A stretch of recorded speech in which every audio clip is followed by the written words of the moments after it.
Assalamualaikum warahmatullahi wabarakatuh rekan-rekan guru.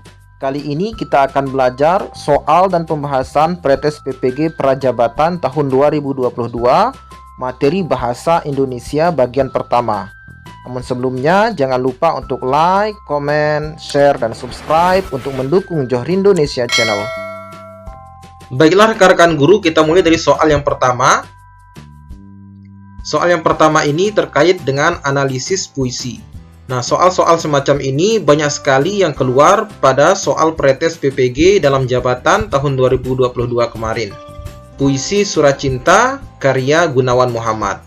Untuk menjawab soal ini, kita langsung saja ke poin yang ditanyakan pada soal. Yang ditanyakan di sini adalah pengulangan bukankah surat cinta ini pada baris pertama bait 1 dan 2 puisi Surat Cinta di atas merupakan gaya bahasa. Nah, yang ditanyakan di sini adalah tentang gaya bahasanya. Bukankah surat cinta ini pada bait 1 ini, kemudian bukankah surat cinta ini pada bait kedua merupakan gaya bahasa? Pilihannya di sini adalah pilihan yang A, pertanyaan retoris, B, simile, C, repetisi, dan D, metafora. Nah, yang tepat di sini adalah gaya bahasa repetisi. Nah, adapun yang dimaksud dengan majas repetisi merupakan majas yang identik dengan pengulangan kata atau frasa. Ini termasuk dalam bagian majas penegasan. Sehingga jawaban pada soal nomor 1 adalah opsi yang C. Kita lanjut ke soal yang kedua rekan-rekan guru. Ini masih terkait dengan puisi Surat Cinta karya Gunawan Muhammad. Kita langsung ke poin pertanyaannya. Perbandingan surat cinta dengan hujan dan gurun dengan kata pembanding seperti pada bait 1 dan seperti misalnya pada bait 2 puisi Surat Cinta di atas merupakan gaya bahasa. Nah, kita lihat di sini seperti hujan yang jatuh ritmis.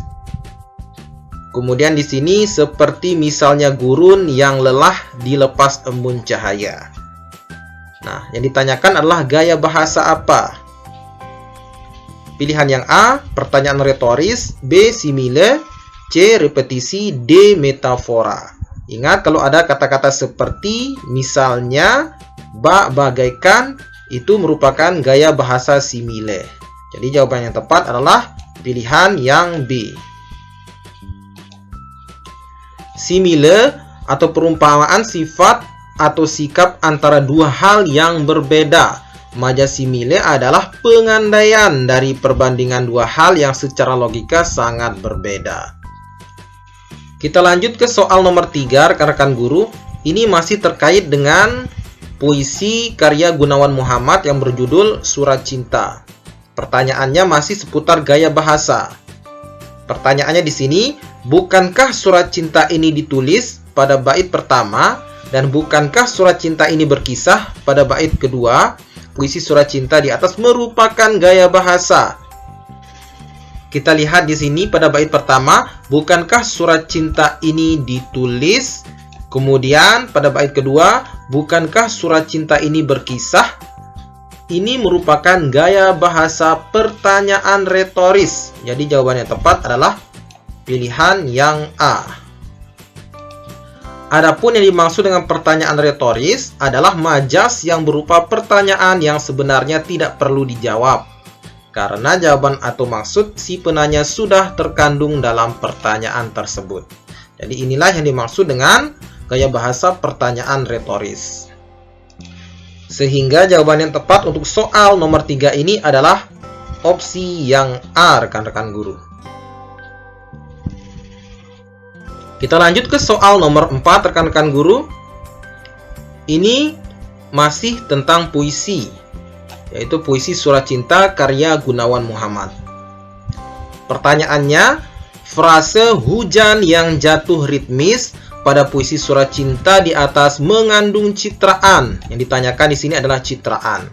Karena di sini hujan yang jatuh ritmis. Nah, kata ritmis ini identik dengan pendengaran, bunyi-bunyian, nada, dan sebagainya. Sehingga Citraan yang cocok di sini adalah, kita lihat pilihannya, penglihatan, pendengaran, penciuman, perabaan. Berarti yang jelas adalah opsi yang B, yaitu citraan pendengaran. Sehingga jawaban yang tepat adalah pilihan yang B. Baiklah rekan-rekan guru, kita lanjut ke soal nomor 5, masih dengan puisi yang sama, puisi Surat Cinta. Kita lihat pertanyaannya langsung. Makna metafora surat cinta dalam puisi Surat Cinta di atas adalah, kita baca untuk kita pahami apa makna dari surat cinta ini. Bukankah surat cinta ini ditulis ke arah siapa saja seperti hujan yang jatuh ritmis, menyentuh arah siapa saja. Bukankah surat cinta ini berkisah melintas lembar bumi yang fana, seperti misalnya gurun yang lelah dilepas embun cahaya.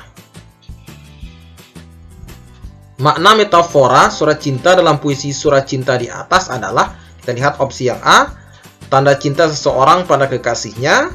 Kemudian yang B, surat cinta seorang laki-laki kepada perempuan. C, tanda cinta Tuhan pada semesta. D, cinta yang selalu tulus. Jawaban yang tepat di sini adalah opsi yang C, yaitu tanda cinta Tuhan pada semesta.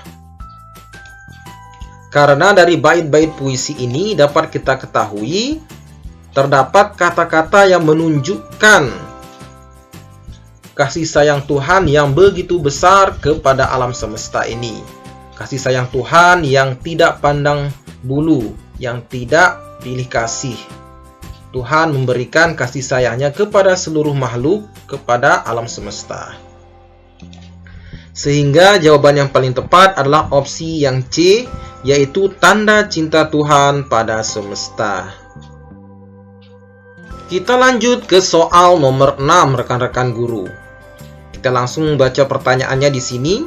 Berdasarkan ciri-cirinya, puisi tersebut tergolong. Nah, ini kita mengidentifikasi jenis puisi lama yang disajikan.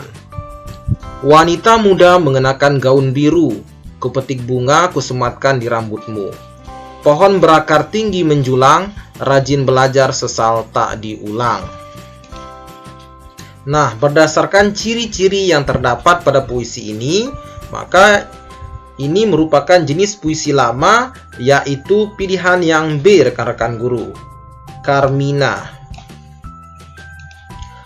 Adapun yang dimaksud dengan Carmina, yaitu pantun yang terdiri dari 2 baris. Carmina adalah versi pendek dari pantun. Nama lain dari Carmina adalah pantun kilat atau pantun 2 seuntai.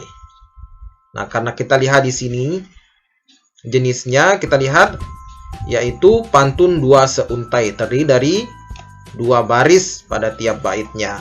Maka opsi yang tepat pada soal nomor 6 ini adalah pilihan yang B. Kita lanjut ke soal nomor 7 rekan-rekan guru. Masih tentang analisis puisi.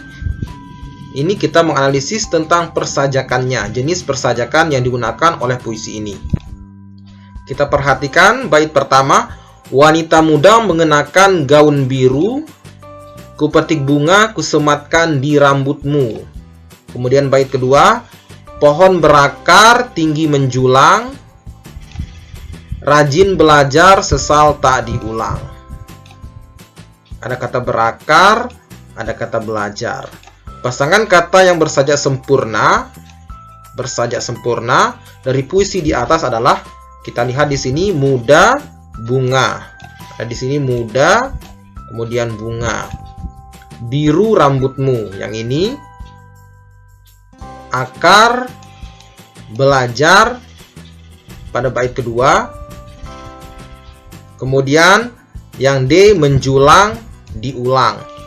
Adapun yang merupakan pasangan kata yang bersajak sempurna adalah opsi yang D rekan-rekan guru, yaitu menjulang dan diulang. Nah, adapun yang dimaksud dengan sajak sempurna atau sajak penuh adalah jenis sajak yang ditandai dengan kesesuaian bunyi pada suku kata terakhir secara penuh. Yang menjadi patokannya di sini adalah suku kata terakhir. Nah, sedangkan sajak paruh atau sajak tidak sempurna memiliki kesesuaian bunyi pada suku kata terakhir, namun tidak penuh atau secara keseluruhan. Nah, perlu teman-teman ketahui bahwa soal semacam ini keluar kemarin pada Pretes PPG dalam jabatan 2022. Jenis sajak berdasarkan kesesuaian bunyi akhir setiap kata. Nah, ini sangat perlu untuk teman-teman pelajari. Sehingga jawaban yang tepat untuk soal nomor 7 ini adalah opsi yang D, rekan-rekan guru. Kita lanjut ke soal nomor 8, rekan-rekan guru. Untuk mengajarkan KD 3.13, mengidentifikasi informasi, pesan, rima, dan pilihan kata dari buku puisi, dari puisi rakyat, pantun, syair, dan bentuk puisi rakyat setempat yang dibaca dan didengar. Bu Vika menggunakan contoh puisi di atas sebagai materi.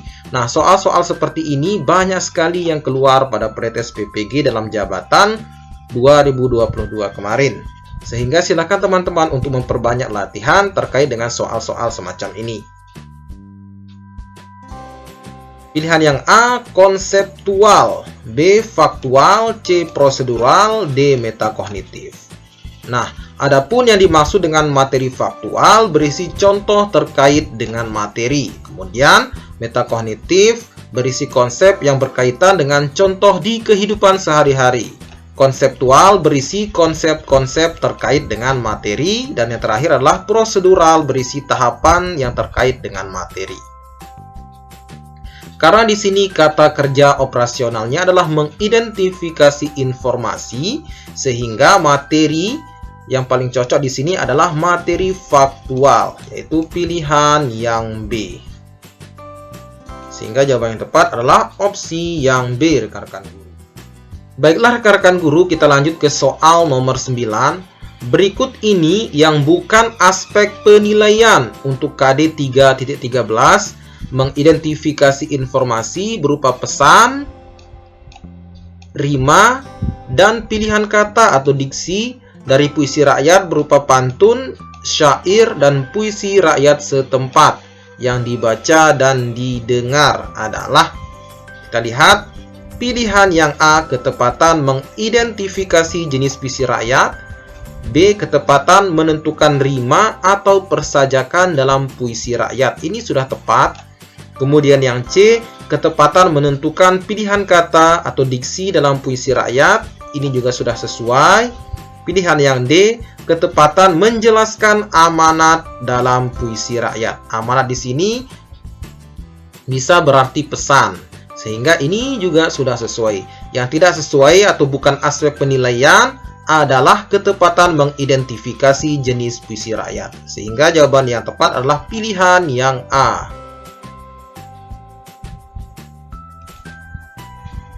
Baiklah rekan-rekan guru, kita lanjut ke soal nomor 10 terkait dengan pemahaman atau analisis cerpen. Terkait dengan latar cerpen di sini. Bisa latar tempat, latar waktu, dan latar suasana. Nah, soal-soal semacam ini banyak sekali keluar pada soal Pretes PPG kemarin.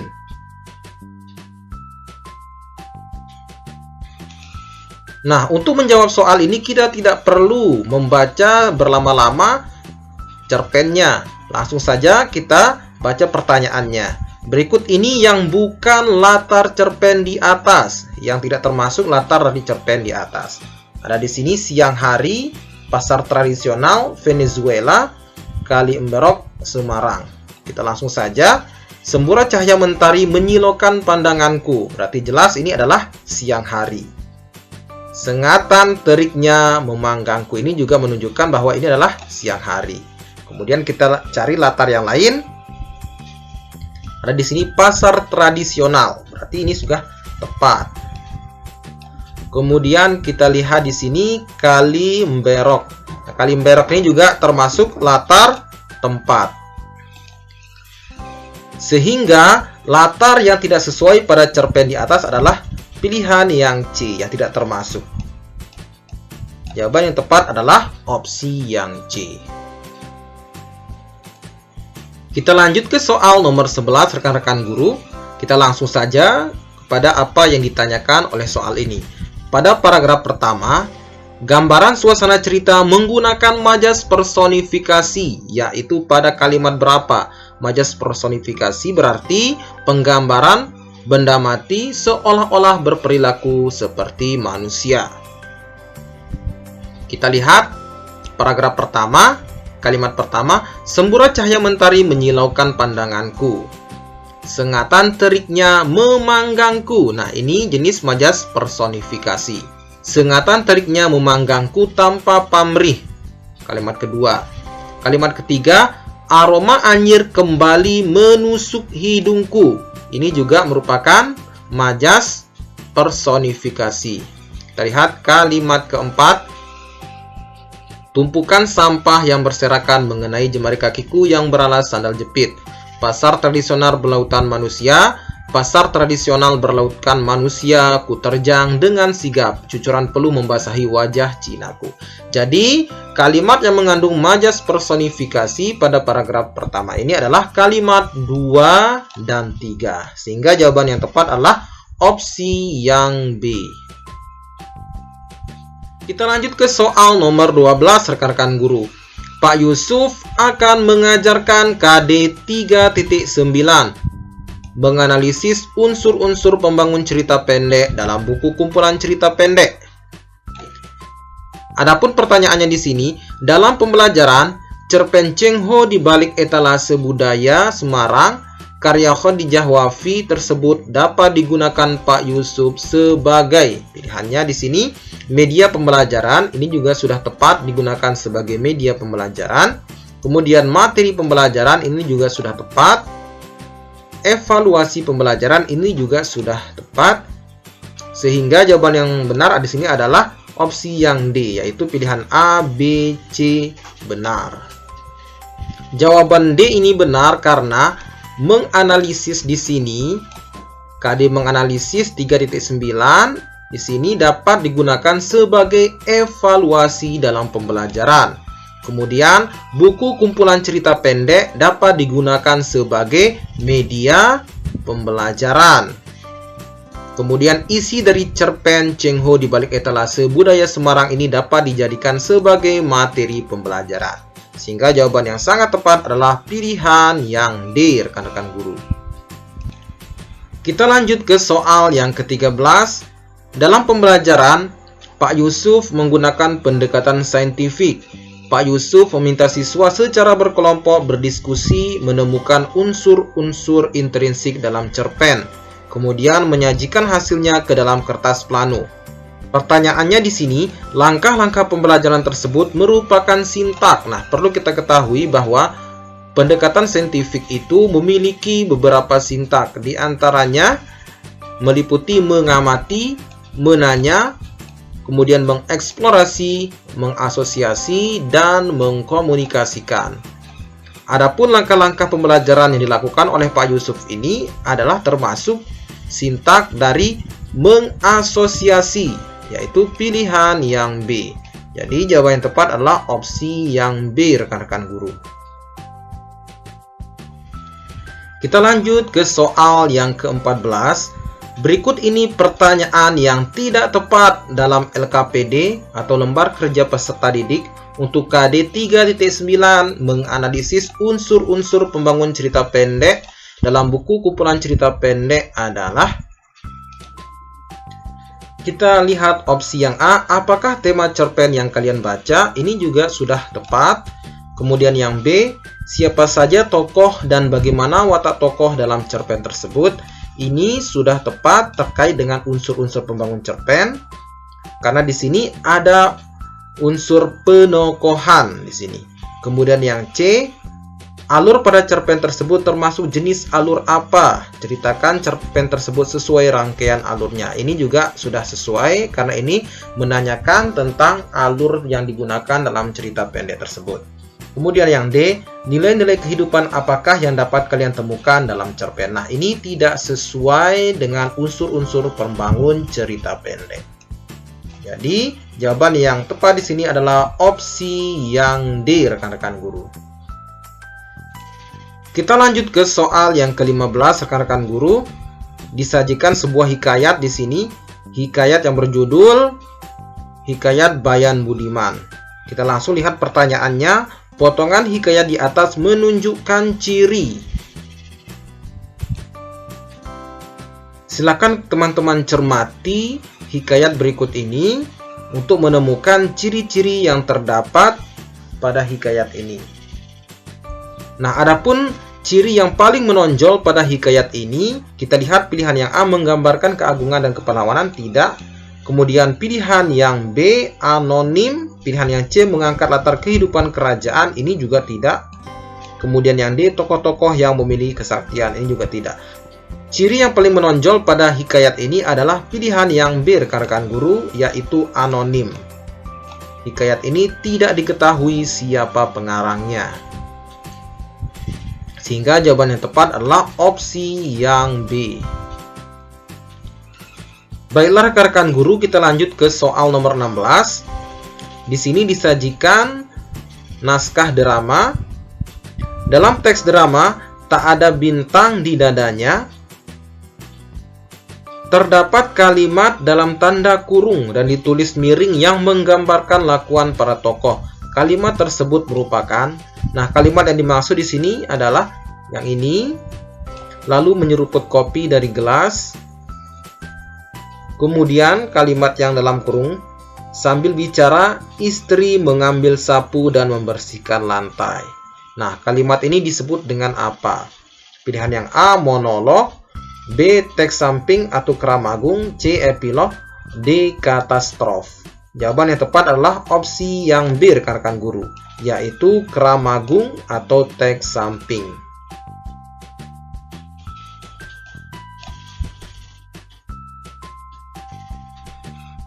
Kita lanjut ke soal nomor 17. Amanat dalam teks drama tak ada bintang di dadanya di atas adalah. Nah, kita lihat soal pada nomor 16 tadi, yaitu kutipan teks drama ada bintang di dadanya, karya Hamdi Salat. Yang ditanyakan pada soal nomor 17 tadi adalah amanat yang terkandung pada kutipan drama ini. Nah, untuk menemukan amanat pada teks drama, kita perlu membaca secara cermat dan cepat tiap kalimat atau dialog dari para tokoh ini. Kita lihat dialognya di sini, mulai dari Pak Hasan. Ini soal penting, Bu. Bukan soal masak-memasak. Ini pelajaran, masalah agama. Jadi saya mesti mengoreksinya dengan benar. Kalau guru hanya mengoreksi soal-soal penting dan fondamen seperti ini hanya main-main, apa jadinya murid-muridku nanti? Bisa-bisa jadi rusak generasi bangsa ini. Kemudian istrinya menjawab, kan banyak juga guru yang bekerja seadanya, Pak. Yang bekerja tanpa membedakan apakah itu matematika, ekonomi, atau agama. Kan sama-sama pelajaran di sekolah. Kemudian Pak Hasan di sini, beda Bu, beda. Kalau matematika salah, bisa diperbaiki. Kan hanya di kepala, di otak. Kalau soal agama, bahaya. Karena masuk ke dalam hati. Salah sedikit bisa mempengaruhi tingkah laku anak. Pelajaran agama itu juga masalah hati, masalah moral bangsa, masalah kehidupan di dunia dan akhirat nanti. Jadi bukan sekedar angka, tidak bisa disamakan dengan matematika atau pelajaran. Nah, pertanyaan dari soal nomor 17 ini adalah amanat dalam teks drama. Opsi yang A, menjadi guru harus profesional. Ini bukan ya. Kemudian pilihan yang B, agama penting bagi anak karena akan menjadi dasar pembentukan moral. Nah, inilah yang sesuai, yaitu amanat yang terdapat pada kutipan teks drama tak ada bintang di dadanya. Jadi, jawaban yang tepat adalah opsi yang B, rekan-rekan guru. Kita lanjut ke soal nomor 18, rekan-rekan guru. Berikut ini aspek penilaian KD 4.19. Ini merupakan jenis KD keterampilan. Mendemonstrasikan sebuah naskah drama dengan memerhatikan isi dan kebahasaan, kecuali, nah, aspek yang tidak termasuk di sini, aspek penilaian yang tidak termasuk. Opsi yang A, kesesuaian dengan alur cerita yang diceritakan dalam teks drama. Ini sudah pasti. Kemudian yang B, argumentasi dan interpretasi. Yang C, penjiwaan sesuai karakter tokoh. Ini juga harus ada dalam penilaian. Kemudian intonasi, ini juga harus ada. Sehingga aspek penilaian yang tidak sesuai untuk KD keterampilan 4.19 adalah opsi yang B, rekan-rekan guru, yaitu argumentasi dan interpretasi. Berikutnya soal nomor 19. Berikut ini bukan media yang dapat digunakan untuk pembelajaran KD 4.19 mendemonstrasikan sebuah naskah drama dengan memperhatikan isi dan kebahasaan adalah. Berarti media yang tidak tepat di sini. Pilihan yang A, papan tulis spidol. Pilihan yang B, teks drama yang berjudul Ande-Ande Lumut. Ini juga media yang sesuai. Kemudian yang C, video drama yang berjudul Legenda Pulau Kemarau. Ini media yang tepat. Kemudian yang D, slide PowerPoint memerankan naskah drama. Ini juga sudah tepat. Jadi media yang dapat digunakan untuk memerankan teks drama kecuali yang A, papan tulis dan spidol. Sehingga jawaban yang tepat adalah pilihan yang A. Kita lanjut ke soal yang terakhir, soal nomor 20. Berikut ini yang bukan merupakan materi prosedural adalah. Adapun yang dimaksud dengan jenis materi prosedural yaitu jenis materi yang berisi tahapan yang terkait dengan materi tersebut. Ingat kata kuncinya di sini adalah tahapan yang terkait dengan materi.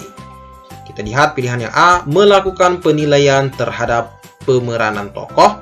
Pilihan yang B, memilih salah satu tokoh yang akan diperankan. C, menghafalkan dialog tokoh yang akan diperankan. D, menghayati karakter tokoh yang akan diperankan. Adapun yang tidak termasuk materi prosedural di sini adalah pilihan yang B, yaitu memilih satu tokoh yang akan diperankan. Sedangkan pilihan yang A, melakukan penilaian terhadap pemeranan tokoh, ini termasuk materi prosedural. Pilihan yang C, menghafalkan dialog tokoh yang akan diperankan, ini juga termasuk materi prosedural. Kemudian yang D, menghayati karakter tokoh yang akan diperankan, ini juga termasuk materi prosedural. Baiklah rekan-rekan guru, demikianlah 20 soal Pretes PPG Prajabatan untuk mata pelajaran Bahasa Indonesia. Semoga bermanfaat bagi kita semua. Jangan lupa untuk like, komen, share, dan subscribe Johor Indonesia Channel.